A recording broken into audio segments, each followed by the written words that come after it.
El conflicto entre Estados Unidos y la Unión Europea entra en una nueva fase. Desde Davos, Donald Trump rebaja el tono sobre Groenlandia, descarta el uso de la fuerza y habla de un acuerdo marco con la OTAN que incluye una marcha atrás en los aranceles previstos contra varios países europeos.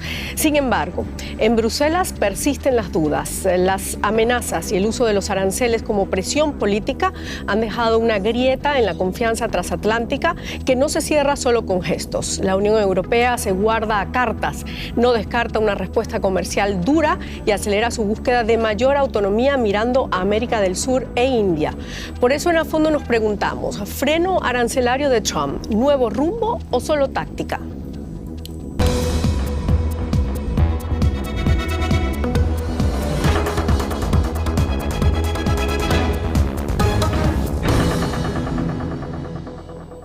Bienvenidos, los saluda desde Berlín Silvia Cabrera. Ese es nuestro tema hoy acá en A Fondo y lo discutimos con los siguientes invitados.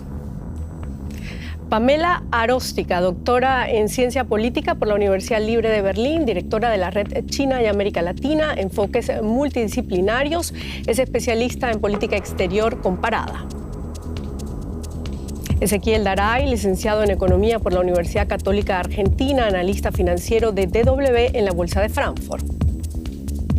Y por Zoom desde Madrid, Susana Gratius, profesora titular de Relaciones Internacionales en la Universidad Autónoma de Madrid e investigadora senior asociado de la Fundación CIDOB en Barcelona, especialista en relaciones UE-América Latina y el impacto político del Mercosur.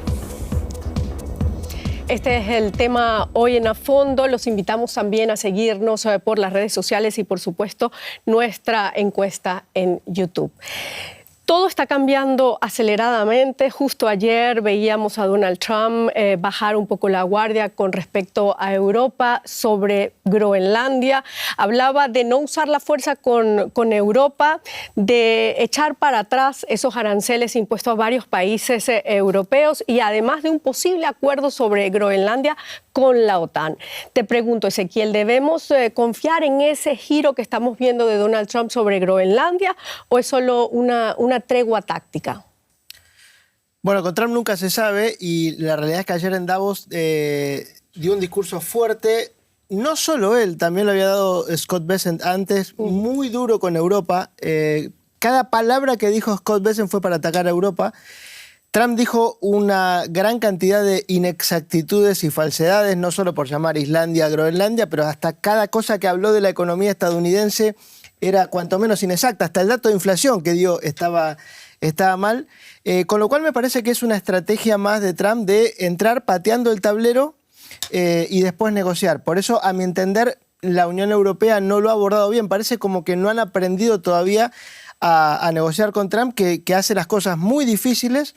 E ir al choque, ir al conflicto es absolutamente irreal o impensable porque la Unión Europea está sometida de pies y manos a Rusia, a Estados Unidos y a China por cosas que ha hecho mal la Unión Europea en los últimos 15, 20 años. Pero ¿cómo se puede entender esto, Pamela? De pronto impone aranceles o hace esa amenaza de los aranceles y luego finalmente ayer en Davos dice no, tenemos un preacuerdo sobre Groenlandia. Bueno, es una estrategia de política exterior. Estamos esto hay que contextualizarlo en un escenario internacional disruptivo, donde obviamente Donald Trump pone distintos temas sobre la agenda, pero también hay denominadores en común que se mantienen como ejes en la política exterior de Estados Unidos. Y me gustaría citar a Henry Kissinger. Él dijo que Estados Unidos no tiene amigos, tiene intereses. Y en ese sentido Donald Trump es consecuente, solamente que estos intereses los pone sobre la mesa y los explicita. Es una estrategia de política exterior donde él normalmente pone metas un poco altas, o sea, ser dueños de Groenlandia para luego generar un efecto en sus contrapartes y posteriormente negociar. Creo que el desafío para la Unión Europea es ser más proactivo. Hemos visto Porque lo hemos visto reaccionando todo el tiempo, ¿no? Es una política exterior reactiva, claramente reactiva, pero creo que ahora, en este punto de inflexión que se marcó fuertemente ayer, hay un desafío para la Unión Europea que es tener una política exterior más propositiva, más proactiva. Claro, eso fue lo que había hablado o habló hoy el canciller alemán Friedrich Merz. Susanne, Europa se muestra aliviado sobre este posible acuerdo. ¿De qué se trata realmente ese posible acuerdo? ¿Se sabe algo?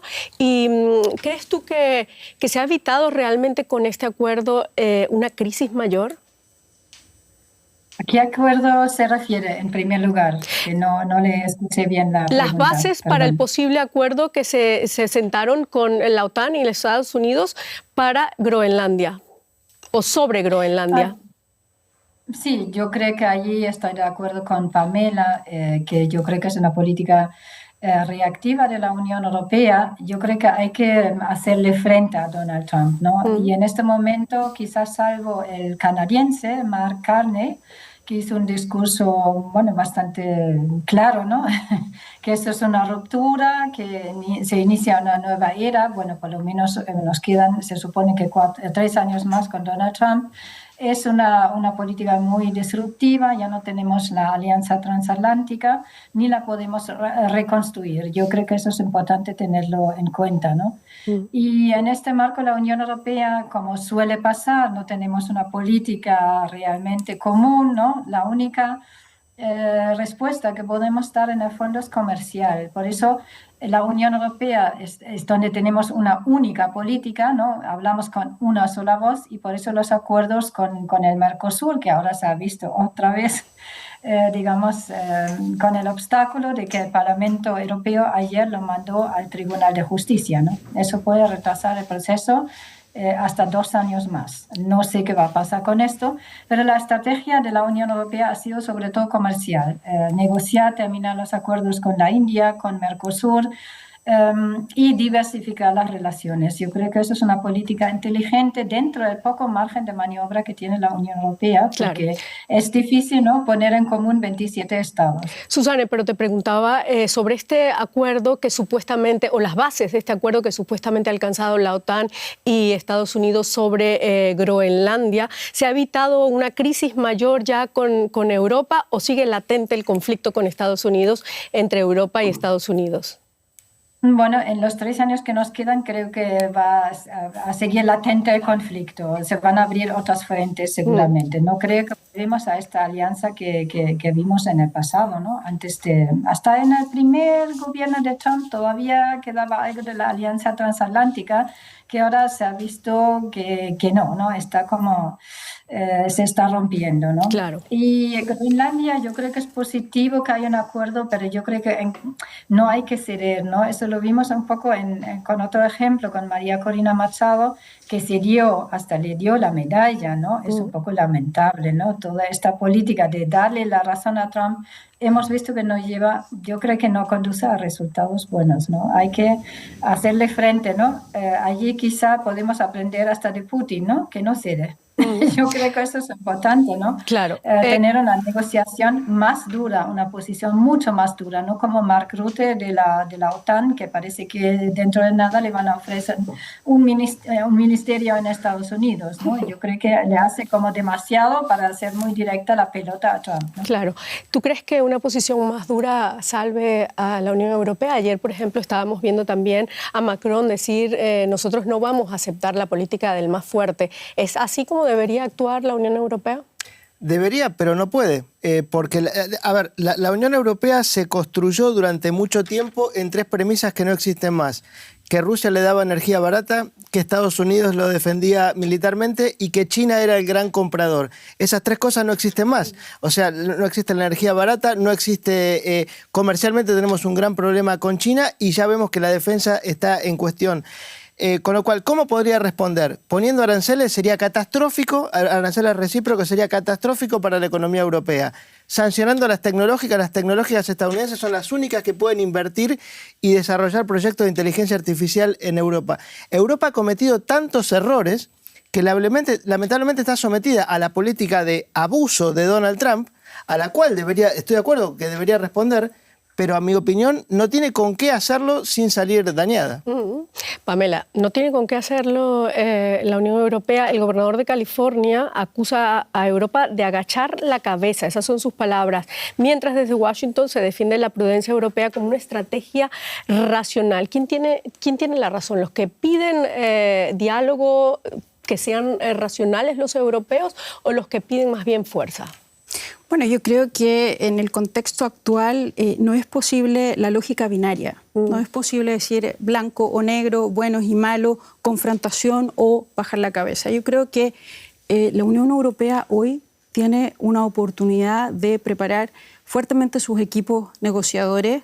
Creo que hoy también es importante la voz de China, porque ayer se presentó, justamente 2 horas después del discurso de Donald Trump, estuvo la más alta autoridad que ha enviado China a Davos, el viceministro He Lifeng, y él presentó a China como un socio confiable y tranquilo. Pero creo que la Unión Europea debe tener algo muy importante que dijo Susanne, táctica, y yo agregaría táctica y estrategia, y ojalá leer quizás el libro El arte de la guerra, un antiguo libro de China, donde se habla también de una de las 4 virtudes capitales, que es la templanza. Creo que la capacidad de negociación hoy va a ser puesta a prueba, es importante. Creo que se gana más desde la negociación que desde la confrontación brutal, porque hay que observar también que la Unión Europea no tiene, digamos, en términos geopolíticos, algunas herramientas que son importantes como para confrontarse. Por ejemplo, ejércitos bien equipados, etcétera, etcétera. Creo que ese es un punto, porque estamos en transición hacia un nuevo orden internacional. Creo que discrepo un poco, creo que la confrontación no es el camino. Estoy de acuerdo contigo en que el tema de la guerra arancelaria sería una catástrofe de ida y vuelta, claro, porque también hay que ver esto en perspectiva de la interdependencia. Pero el tema también de negociar, de una estrategia, también es complicado, porque ¿cuál es la estrategia de Europa? Úrsula von der Leyen estuvo negociando un acuerdo con el Mercosur y al otro día, a la semana que lo firma, el Parlamento se lo tira atrás. O sea, ¿en qué posición queda Úrsula von der Leyen? ¿La respeta Trump a Úrsula von der Leyen para saber yo lo que negocie con Úrsula von der Leyen va a ser lo que logre Europa? ¿O después tenemos disidentes, tenemos opiniones diferentes? Es muy difícil también esta posición negociadora. Este debate es interesante. Vamos a ir directamente ahora a nuestro próximo informe, porque tras el posible acuerdo con Trump, la incógnita no es qué margen de maniobra tiene la Unión Europea frente a sus presiones, sino si realmente está dispuesta a usarlo. La política económica y comercial de la Unión Europea sigue atrapada entre la reacción táctica y la falta de una estrategia propia. Estas son las herramientas de las que dispone Bruselas. Vamos a ver. Europa es el mercado internacional más importante para gigantes tecnológicos como Google o Meta. Y precisamente estas empresas podrían verse afectadas, al igual que el servicio de pago en línea PayPal. La UE tiene en sus manos un instrumento antimonopolio, la llamada bazuca comercial. Con él puede imponer multas a los servicios, aplicar aranceles compensatorios y excluir a las empresas de los contratos públicos. Es la represalia más dura de los europeos contra el chantaje económico de terceros países. Sin embargo, este mecanismo nunca se ha utilizado. No nos dejaremos chantajear y nos mantendremos unidos en Europa. No queremos ni buscamos una escalada, pero estamos preparados para cuando llegue el momento. El Parlamento Europeo congela el acuerdo comercial que la presidenta de la Comisión Europea, Ursula von der Leyen, negoció el pasado julio con Donald Trump. 15% de aranceles sobre los productos de la UE en Estados Unidos y 0% sobre los productos industriales estadounidenses en Europa. Desde entonces, los aranceles europeos por un valor de 93.000 millones de euros a muchos productos estadounidenses como el whisky y los aviones solo están suspendidos, pero podrían reactivarse. ¿Qué tan eficaces son las amenazas de la UE? Bueno, eso sería la pregunta que tenemos aquí al aire, Pamela. ¿Qué tan eficaces son esas amenazas de la UE y esas estrategias con las que cuenta para hacerle frente a Donald Trump? Bueno, es una estrategia, esto denominado bazuca arancelaria, hasta ahora es una herramienta que la Unión Europea no ha aplicado. creo que como herramienta finalmente va a tener un efecto boomerang. Es una mala estrategia. ¿Puedes explicarle a nuestro público en qué consiste realmente la bazuca comercial? Esta bazuca arancelaria, bueno, es un tema que implementó la Unión Europea el año 2023 a propósito del tema de Lituania, que Lituania acusaba, ¿cierto?, que a sus productos los estaban castigando, etcétera. Entonces, la Unión Europea implementó esta herramienta que es disuasiva, digamos, pero que en definitiva puede tener, o sea, no puede tener, definitivamente va a tener, si le aplica con Estados Unidos, un efecto boomerang, por lo que acabo de adelantar anteriormente. Y es que hoy también tenemos que observar que las empresas ya no son las empresas de antes, del siglo XX. Hoy tenemos deslocalización. Entonces hay partes y piezas que vienen de Estados Unidos, chips, etcétera, etcétera, o productos de Alemania, por ejemplo, o de la Unión Europea que se terminan de armar en Estados Unidos. Entonces hay un nivel de interdependencia, un nivel de tal compenetración que este tipo de instrumentos me parece que son en extremo complejos porque van a tener es como dispararse, digamos, en los pies.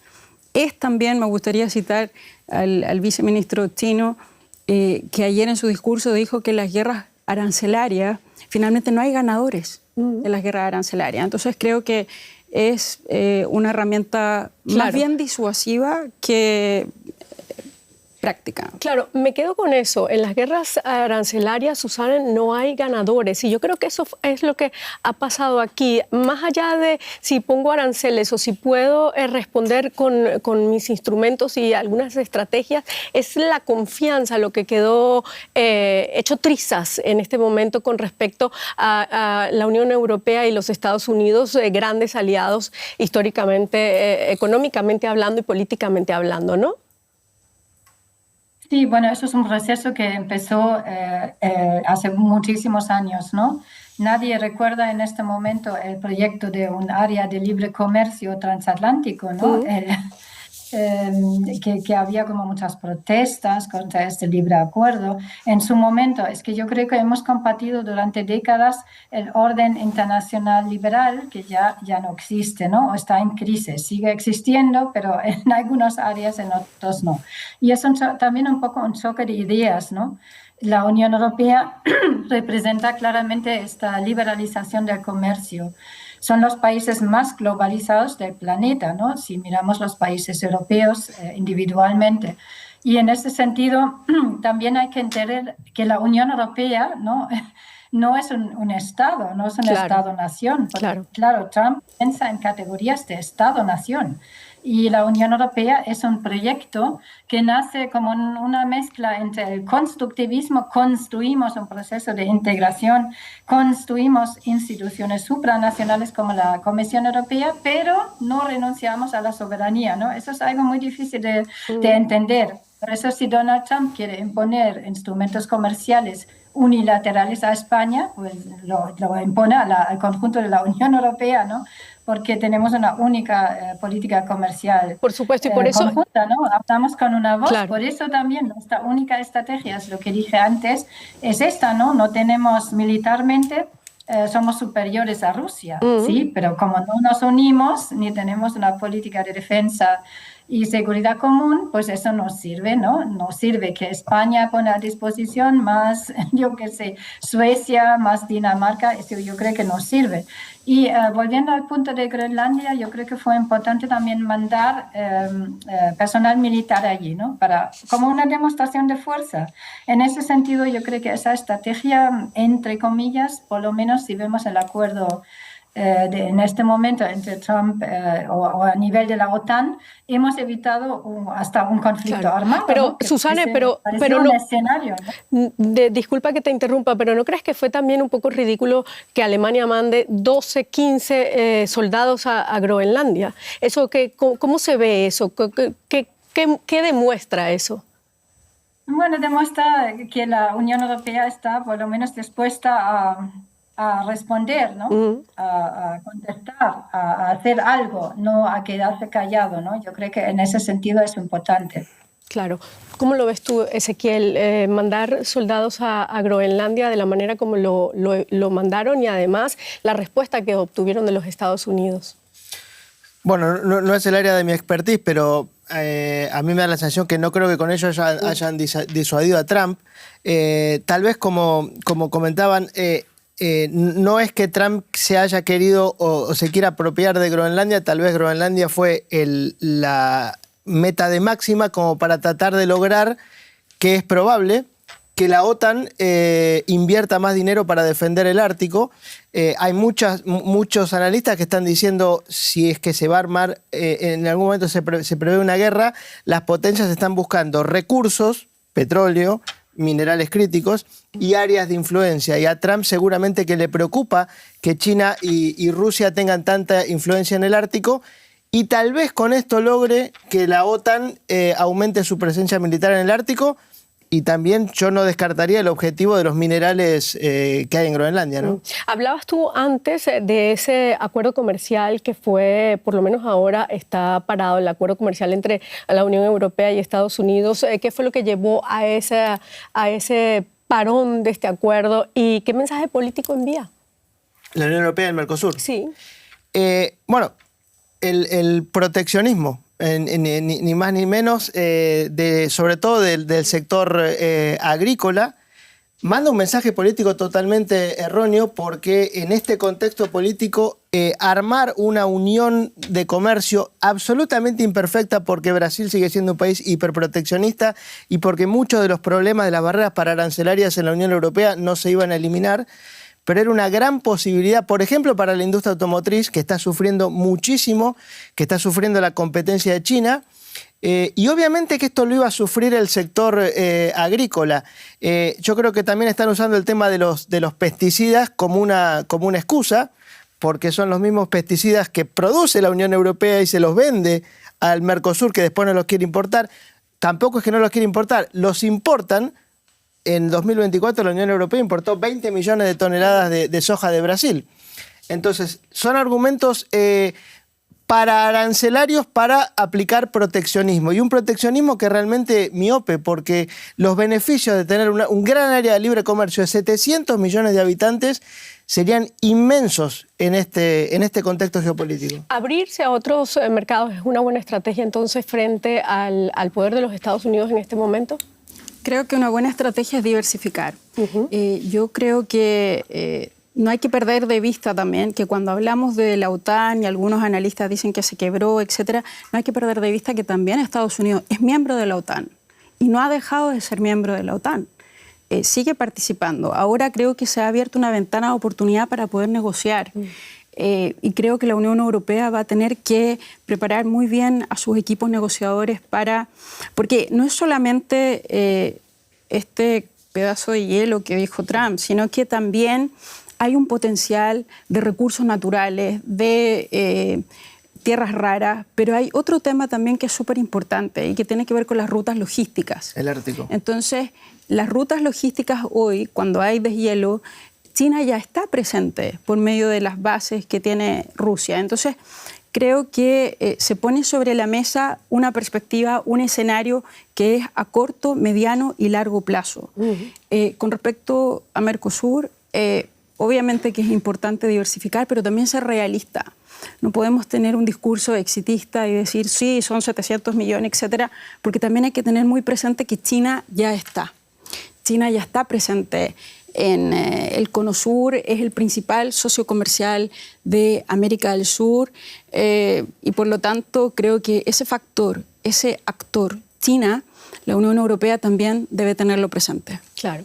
Bueno, vamos a ver, porque lo cierto es que en Europa se afianza la idea de que Estados Unidos, bajo Donald Trump, ha dejado de ser un socio fiable. La mirada hacia Sudamérica gana peso, pero el acuerdo, como estamos diciendo, Unión Europea-Mercosur vuelve a quedar en entredicho. La decisión del Parlamento Europeo de paralizarlo y enviarlo al Tribunal de Justicia de la Unión Europea amenaza con retrasarlo hasta 2 años, subrayando las dudas políticas y jurídicas sobre un pacto que por ahora aporta más incertidumbre que respuestas. Apretón de manos en Asunción, la capital de Paraguay. El acuerdo entre la UE y los 4 países del Mercosur, Paraguay, Brasil, Argentina y Uruguay, envía una señal clara. Intercambio en lugar de aislamiento. Se trataría de la mayor zona de libre comercio del mundo, para más de 700 millones de personas y alrededor del 20% del comercio mundial. La UE exportará sobre todo más automóviles, maquinaria y productos químicos a Sudamérica. Desde esa región se exportarán productos agrícolas como carne vacuna y soja, pero también materias primas como metales y minerales. Pero sigue habiendo resistencia. El Parlamento Europeo quiere que el Tribunal de Justicia de la Unión Europea examine primero el acuerdo. Los agricultores europeos temen la competencia de productos baratos. Por ello, Bruselas endureció las cláusulas de protección para obtener la mayoría necesaria de los Estados miembros de la UE. Los ecologistas advierten del riesgo de una mayor deforestación de la selva tropical y de los peligros para las comunidades indígenas. Además, un estudio brasileño señala que los países del Mercosur corren el riesgo de convertirse en meros proveedores de materias primas.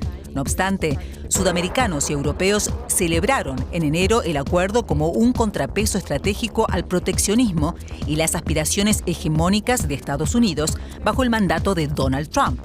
¿Promueve el acuerdo una asociación justa o nuevas dependencias? Bueno, Susana, me gustaría ir contigo sobre el Mercosur. Después de 25 años de negociaciones se firma finalmente ese acuerdo Unión Europea-Mercosur, pero la alegría dura poco porque se llevan el acuerdo al Tribunal de Justicia Europeo y ahora pues no se sabe qué va a pasar. ¿Es un nuevo golpe político para la Unión Europea justamente ahora en este momento de conflictos con los Estados Unidos? Sobre todo cuestiona su credibilidad, ¿no? Porque Ursula von der Leyen, eso fue como su gran apuesta, ¿no? Que vamos a firmar el acuerdo con el Mercosur. Parece que lo logró y luego el Parlamento, por un voto muy justo, ¿no? Fue una votación bastante ajustada, casi no pasó, lo van a ahora hacer evaluar en el Tribunal de Justicia. Y además fue una posición minoritaria, parece que fue un sector de izquierdas a los que se sumaron otros, y al final ganaron, pero por un margen muy pequeño. Allí quizá hay un pequeño potencial de negociación entre la Comisión Europea y el Parlamento, o pueden también intentar acelerar ese proceso de revisión ante el Tribunal de Justicia. Pero bueno, yo creo que mínimo 6 meses, ¿no? 6 meses, 1 año vamos a perder. No claro. sé. ¿Qué mensaje? ¿Qué mensaje político se envía a Estados Unidos? Bueno, Estados Unidos creo que quizá no importa tanto en este juego, ¿no? Creo que el mensaje es más bien hacia países como Brasil, ¿no? Que luego decían, si no queréis, pues vamos a negociar con otros, con China, supongo, ¿no? Y allí la Unión Europea, si no se firma, no entra en vigor este acuerdo, perdió la apuesta, esto está claro. Y ya tiene... a nivel comercial es el 4º socio comercial si tenemos en cuenta los propios países latinoamericanos.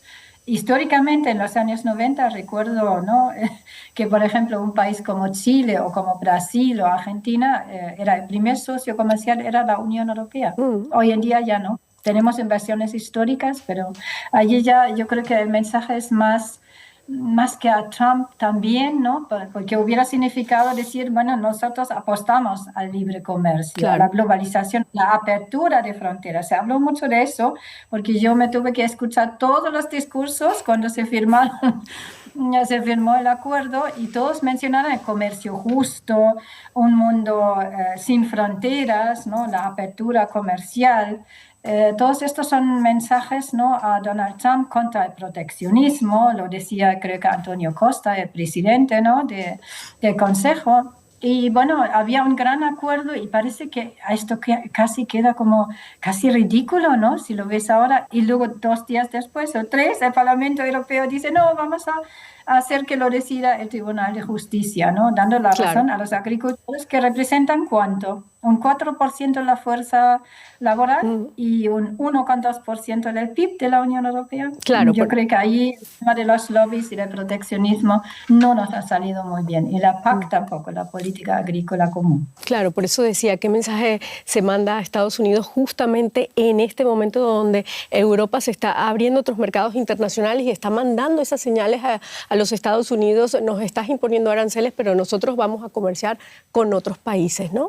No, y lo que decía, la falta de credibilidad. O sea, ¿qué amenaza de von der Leyen yo me voy a creer? ¿O qué presión de von der Leyen? ¿O qué palabra de von der Leyen me voy a creer cuando no tiene alineado ni siquiera a su propia tropa? Y la verdad que la posición de Europa es muy preocupante porque Europa está perdiendo la carrera de la inteligencia artificial. Las empresas que vienen a invertir en inteligencia artificial, que es la economía del futuro, las multamos. Google no para de anunciar inversiones y la Unión Europea no para de meterle multas y multas y multas por distintas razones. La industria automotriz, que era el corazón de Alemania, está totalmente devastada, perdió la carrera con China, no puede ganarle a China la carrera por el auto eléctrico. El Mercosur hubiera sido una posibilidad para la industria automotriz. Estamos perdiendo peso en el comercio internacional. Es muy preocupante la posición de Europa. Esto podría haber sido una puntita, un acuerdo con la India, pero ya vemos que no, que priva el proteccionismo y la ideología antes que el pragmatismo. Pamela, ¿te preocupa a ti la posición de Europa? Me decías cuando conversamos por teléfono antes que parece que los astros no están alineados en este momento con Europa. ¿Sigues pensando lo mismo? Bueno, lo que pasa es que en un periodo de tiempo muy corto han habido muchos errores que han sido consecutivos. Yo diría que se concentran casi todos en esta semana, que ha sido una semana que va a ser caso de estudio, creo yo, para las relaciones internacionales y para quienes estudiamos la política comparada. Creo que no es posible pensar que América Latina es solo Mercosur. Hay un horizonte más amplio. Creo que detrás de cada crisis, de cada desafío, la Unión Europea tiene que observar también en paralelo otras alternativas.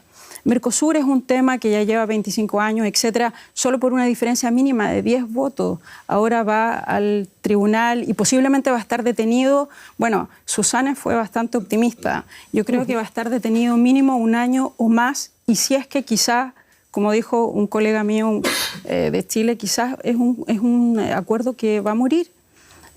Congelado, digamos, a propósito del hielo. Pero un tema importante, creo yo, es que América Latina es mucho más que el Mercosur. El Mercosur es un bloque dentro de una región bastante amplia, compleja y con muchas oportunidades para la Unión Europea. Así es que creo que podría, quizás sirve como ejemplo China, porque China tiene una política exterior multinivel y multidimensional, y creo que eso es lo que le falta a la Unión Europea. Es interesante, Susana, ¿tú qué opinas? O sea, no solamente es el Mercosur, como está diciendo Pamela, son otros mercados también a los que puede llegar Europa, como China. Sí, yo creo que la diferencia entre Europa y China es que la Unión Europea se retiró mucho más hacia su propia vecindad, ¿no? En el fondo nunca ha tenido una política exterior muy global, ¿no?, que abarque el conjunto del mundo, sino ha mirado mucho más a África, a su vecindad en el sur, en el este, pero no tanto a América Latina, y allí perdió un poco la carrera, ¿no? Por otra parte, yo creo que la Unión Europea ha estado mucho más presente, y allí no estoy tan de acuerdo con Pamela. Yo creo que el Mercosur ha sido un socio muy, muy especial y más cercano a la Unión Europea por esta negociación, ¿no?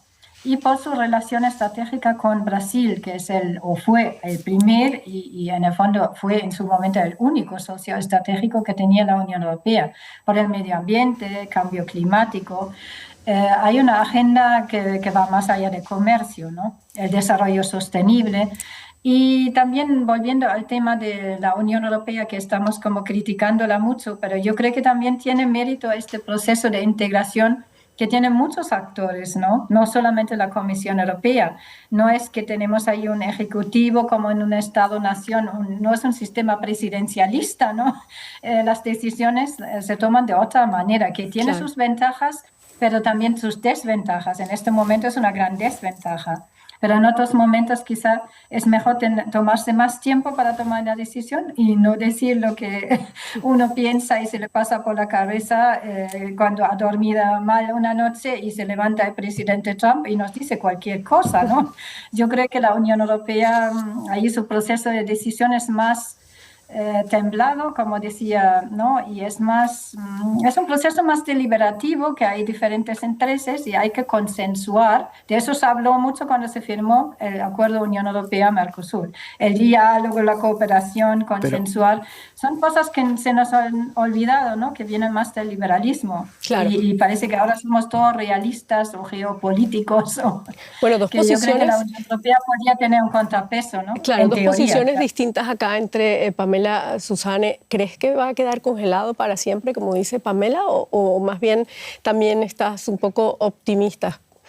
Depende sobre el futuro de este depende acuerdo. de Alemania, y me gustaría que Alemania diera un paso al frente, Alemania o España, que son los países que lo impulsaron, que diera un paso al frente, porque la verdad que, como decían, es una minoría los que se pusieron en contra de este acuerdo.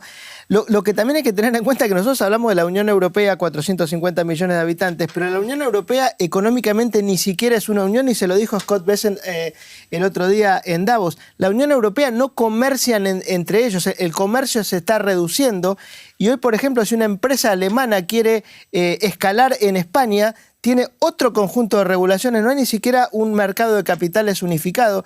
Entonces es muy difícil consensuar una estrategia para ir a comerciar con otro bloque, cuando dentro del propio bloque son 27 países sumados con regulaciones muy distintas y que no se ponen de acuerdo entre ellos en muchísimas cosas. Bueno, es bastante osado lo que estás diciendo. Vamos a ver lo que dice Ursula von der Leyen en un nuevo intento por diversificar alianzas en un contexto geopolítico cada vez más inestable. La presidenta de la Comisión Europea anunció que Bruselas está a punto de cerrar un ambicioso acuerdo con la India que daría acceso a un mercado común de cerca de 2.000 millones de consumidores.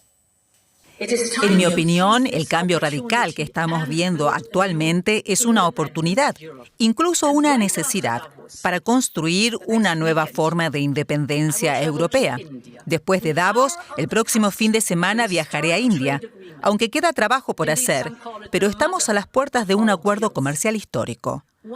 Algunos lo llaman la madre de todos los acuerdos, uno que permitirá crear un mercado de 2.000 millones de personas, casi una cuarta parte del PIB mundial. Y lo que es más importante, proporcionará a Europa una ventaja inicial con uno de los continentes más dinámicos y de más rápido crecimiento del mundo. Bueno, la madre de todos los acuerdos, el que firmaría la Unión Europea con la India. Es un mercado gigantesco, eso sí, quizás una futura superpotencia. ¿En qué ámbitos puede beneficiarse ambas partes con este acuerdo, Pamela? Bueno, creo que marca un punto importante. Tenemos este precedente que ha pasado con Mercosur, que luego tiene que pasar por la aprobación del Parlamento. Eso siempre va a ser un desafío porque, como decía Susanne, es difícil poner de acuerdo a tantos actores. Creo que el tema de la India también tiene que ver con la mirada de la Unión Europea hacia el Asia-Pacífico también, nuevos mercados, nuevos desafíos, pero creo también que no debe descuidar sus socios tradicionales, no debe dejar en paralelo de negociar con distintos países de América Latina. Es una región con muchas oportunidades. No debe cortar el diálogo con Estados Unidos, porque también la India implica otros desafíos. Claro. No todos los habitantes tienen el mismo poder adquisitivo. Hay que tener en consideración también eso. Además, hablas de desafíos, me voy a remitir otra vez a lo que dijo Ezequiel antes, ¿no? Un gran desafío es ponerse de acuerdo entre ellos mismos y no hay un mercado consensual, dijiste, ¿no? No hay reglas económicas homogéneas en los 27 países de la Unión Europea. ¿Cómo lo ves tú? Bueno, en el contexto de la Unión Europea propiamente tal, hay normas que son, digamos, uniformes. Los temas fitosanitarios, por ejemplo, no es que a cada país se le ocurra, y por eso también con Mercosur ha habido tanta reticencia, porque obviamente los temas fitosanitarios allá no son equiparables a las exigencias de acá. Claro. Hay dentro de la Unión Europea... Por eso los agricultores son los que tienen la voz más alta en contra de este Mercosur, ¿no? Exacto, pero también dentro del Parlamento es la mitad la que se opuso a esta aprobación, no es una minoría. Claro. Susana, volvemos a este acuerdo de que ha hablado Ursula von der Leyen. ¿Existen esperanzas de que la Unión Europea y la India puedan cerrar ese acuerdo comercial a finales de enero? ¿Qué posibilidades reales hay? Cuéntanos.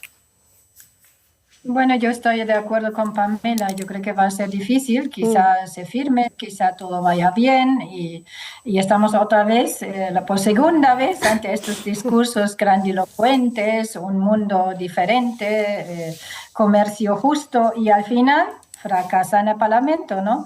Porque yo creo que una vez que lo lograron, también hay que tener en cuenta en el Parlamento Europeo hay un gran frente de partidos y representantes, diputados de centro derecha y de extrema derecha, que son igual de proteccionistas y que tienen una alianza con Donald Trump, ¿no? O si pensamos en un país como Hungría o como Italia, ¿no? Claro. Que están como bastante cercanos a Donald Trump y tienen estas ideas más proteccionistas. Pero bueno, el país más proteccionista quizá del mundo es Francia, ¿no? Y también el mismo Estados Unidos, que ya vamos a ver también qué pasa en Estados Unidos con la reapertura del acuerdo TMEC, ¿no? Con Canadá y con México. Claro. Ya Canadá parece que se está posicionando mucho más fuerte que la Unión Europea en un enfrentamiento potencial, por lo menos verbal, con Donald Trump, ¿no? Claro. El país más proteccionista es Francia. Incluso ayer estábamos escuchando a Macron diciendo tenemos que abrirnos a otros mercados. No sé si es doble cara del presidente francés o ya realmente hay un cambio. No, a ver, Francia es una economía fallida, es una economía que está complicadísima, endeudada con un enorme déficit fiscal y sin gobierno. Ayer Donald Trump, hasta burlándose o bajándole el precio a Macron, le decía le queda poco en el cargo. Y es cierto, no se pueden poner de acuerdo para sacar un presupuesto. Y desde la extrema izquierda, desde la extrema derecha y la extrema izquierda, boicotean todos los proyectos y hasta tienen ideas muy comunes. Los dos son extremadamente proteccionistas. Claro, bueno, pero estamos viendo la Unión Europea con la mirada, aunque con problemas, con la mirada al Mercosur, con la mirada hacia la India, a China. ¿Es Trump entonces el acelerador de nuevas alianzas globales? Con esto brevemente terminamos. Yo creo que marca un punto de inflexión, definitivamente. Vale, con esto terminamos. Muchísimas gracias por habernos acompañado y será hasta la próxima. Hasta luego.